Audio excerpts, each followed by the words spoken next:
os quais não nasceram do sangue, nem da vontade da carne, nem da vontade do homem, mas de Deus. João 1:13. Essas palavras têm uma relação com o que foi dito anteriormente e, portanto, devo encaminhar você para o contexto anterior para que possamos entendê-las corretamente. Aqui está: veio para o que era seu e os seus não o receberam.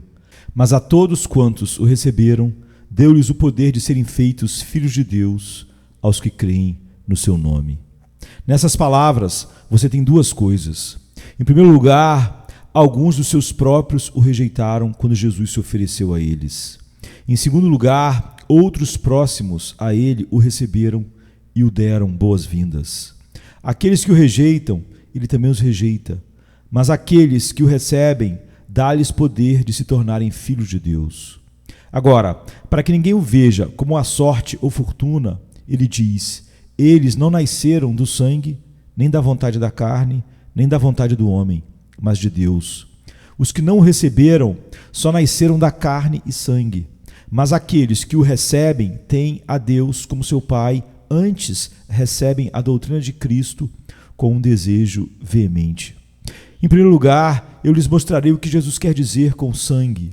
Aqueles que creem são nascidos para isso, como um herdeiro nasce para uma herança. Eles são nascidos de Deus, não da carne, nem da vontade do homem, mas de Deus, não do sangue, ou seja, não por geração, não nascidos para o reino dos céus pela carne, não porque eu sou filho de um homem piedoso ou de uma mulher piedosa. Isso é entendido por sangue. Atos 17:26 diz: e de um só sangue fez toda a geração dos homens. Mas quando ele diz aqui, não do sangue, Jesus rejeita todos os privilégios carnais que eles se gloriavam em ter. Eles se gloriavam que eram descendentes de Abraão. Não, diz Jesus. Não é pelo sangue. Não pensem vocês que têm Abraão como pai. Vocês devem nascer de Deus se querem ir para o reino dos céus. Em segundo lugar, nem da vontade da carne. O que devemos entender por isso? É tomada daquelas inclinações veementes que estão no homem para todo tipo de devassidão, cumprindo os desejos da carne. Isso não deve ser entendido aqui. Os homens não são feitos filhos de Deus cumprindo os seus desejos lascivos. Deve haver uma compreensão melhor aqui. Não existe apenas em homens carnais uma vontade de ser vil, mas há neles uma vontade de ser salvo também, uma vontade de ir para o céu, porque nem o diabo quer ir para o inferno. Mas isso não funcionará. Isso não privilegiará um homem nas coisas do reino de Deus. Desejos naturais pelo mundo vindouro não são um argumento para provar que um homem irá para o céu quando morrer. Eu não sou a favor do livre-arbítrio, abomino-o. Mesmo no pior homem, ele deseja em algum momento ou outro ser salvo. Ele lerá em algum momento ou outro, orará, mas isso não funcionará. Assim, pois, isso não depende do que quer, nem do que corre, mas de Deus que se compadece. Ele quer e corre, ainda assim, em vão.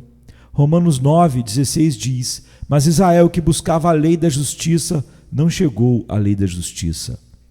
Aqui eu não entendo como se o apóstolo negasse um curso virtuoso da vida como sendo o caminho para o céu, mas sim que um homem sem a graça, apesar de ter dons naturais, ainda assim não terá o privilégio de ir para o céu e de ser um filho de Deus. Então, um homem sem a graça soberana pode ter uma vontade de ser salvo, mas ele não pode ter essa vontade de acordo com o caminho de Deus.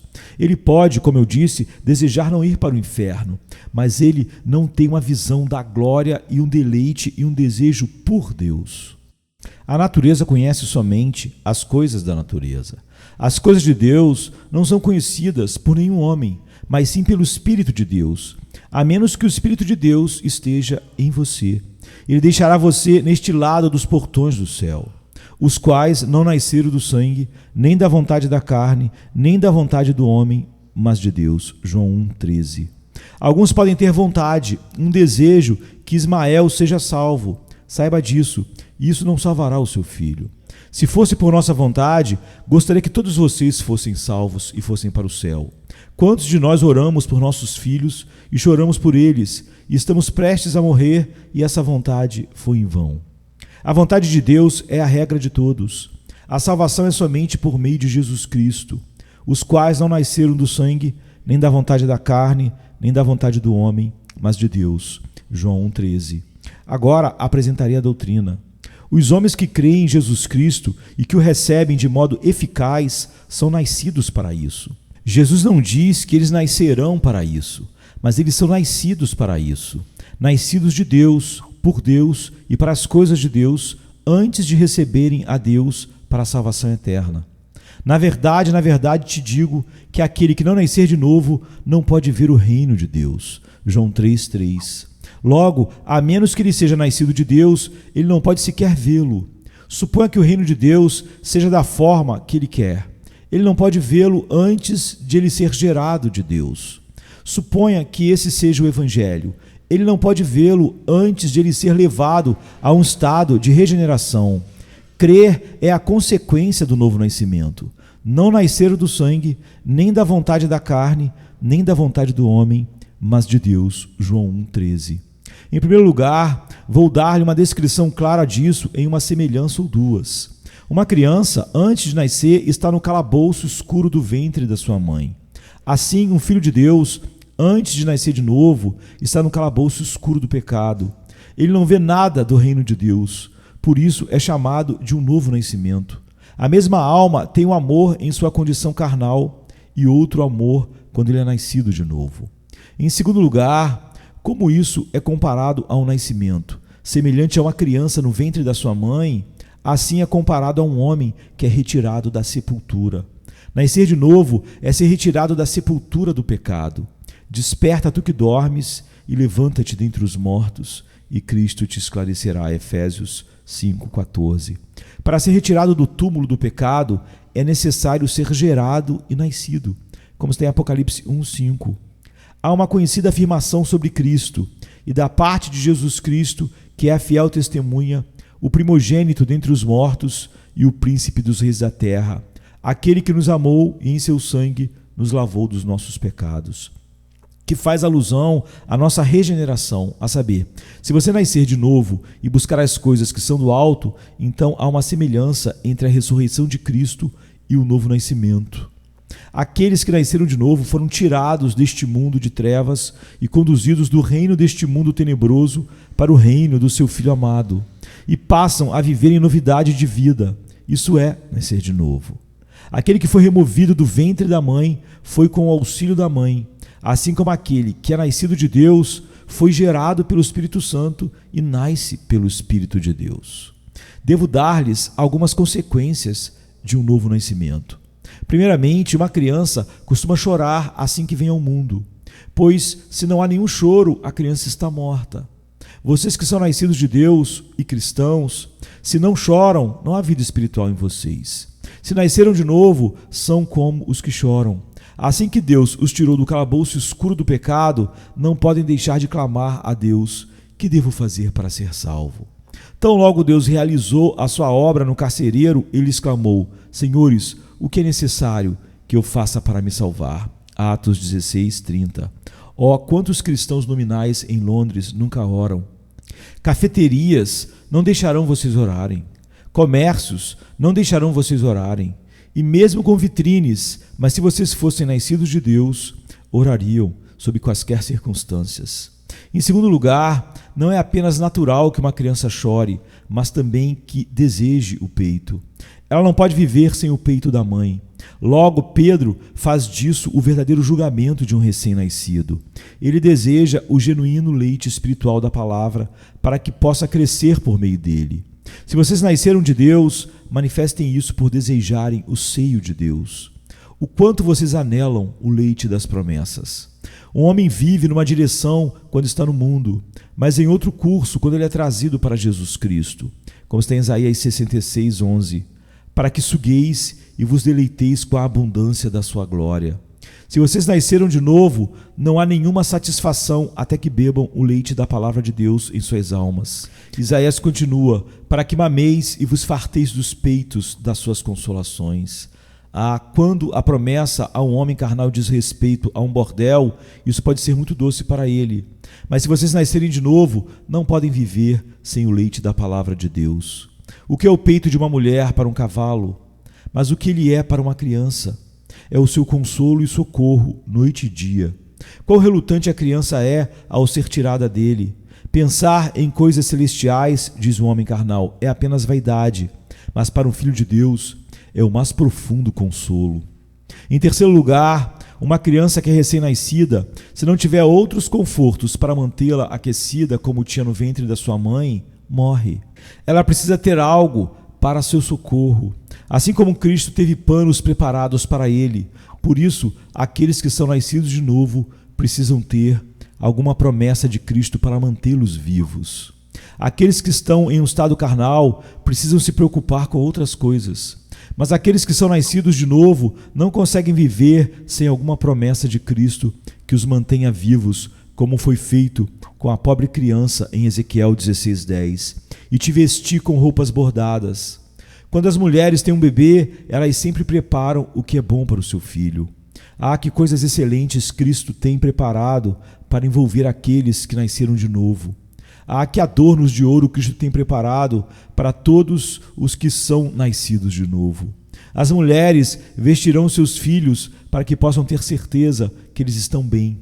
Assim Deus, em Ezequiel 16, 11, 12, diz: E te enfeitei com adornos, e te pus braceletes nas mãos e um colar ao redor do pescoço, e te pus um pendente na testa e brincos nas orelhas, e uma coroa de glória na cabeça. E no versículo 13 ele diz: E foste próspera até chegares à realeza.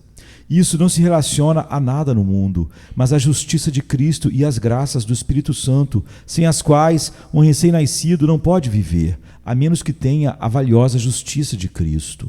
Em quarto lugar, uma criança, quando está no colo de sua mãe, esta tem grande prazer em buscar consolar seu filho. Assim é com os filhos de Deus. Eles devem ser mantidos em seus joelhos. Isaías 66, 11 diz: Para que mameis e vos farteis dos peitos das suas consolações. Como alguém a quem consola sua mãe, assim eu vos consolarei. Há uma semelhança nestas coisas que ninguém conhece, senão aqueles que nasceram de novo. Em quinto lugar, geralmente há alguma semelhança entre o pai e o filho. Assim como a criança se assemelha ao seu pai, assim aqueles que são nascidos de novo têm uma nova semelhança. Eles têm a imagem de Jesus Cristo, como está em Gálatas 4. Todo aquele que é nascido de Deus tem algo das características dos céus sobre si. Os homens amam os filhos que são normalmente mais semelhantes a eles. O mesmo acontece com Deus e seus filhos. Logo, eles são chamados os filhos de Deus. Mas outros não se parecem com Deus, portanto, eles são chamados de sodomitas. Cristo descreve os filhos do diabo por suas características. Os filhos do diabo farão as obras do diabo, ou seja, todas as obras de injustiça, do pecado. Se vocês são terrenos, carregam a imagem do terreno. Se vocês são celestes, carregam a imagem do celestial.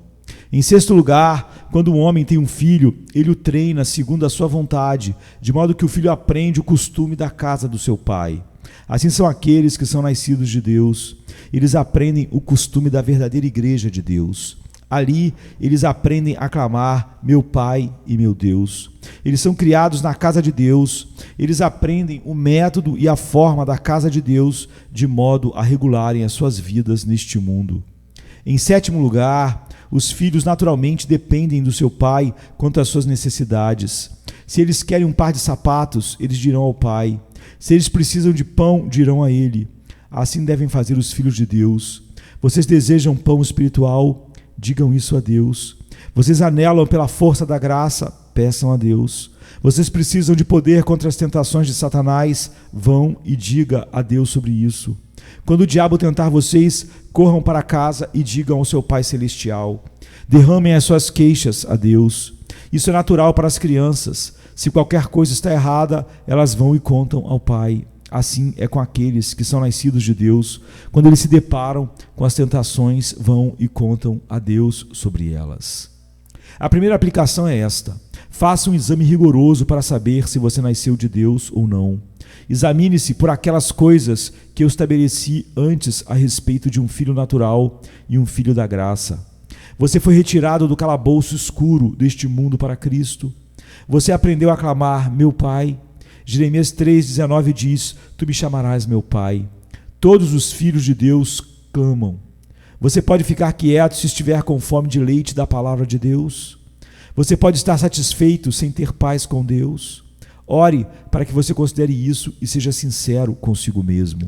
Se você não tem essas características, ficará aquém do reino de Deus. Você não tem uma participação nele, pois ali não há intrusos. Há pessoas que dirão: Senhor, Senhor, abre-nos, e ele dirá: não vos conheço. Sem ser filho de Deus, não há herança celestial. Nós, às vezes, damos algo para aqueles que não são nossos filhos, mas não as nossas terras.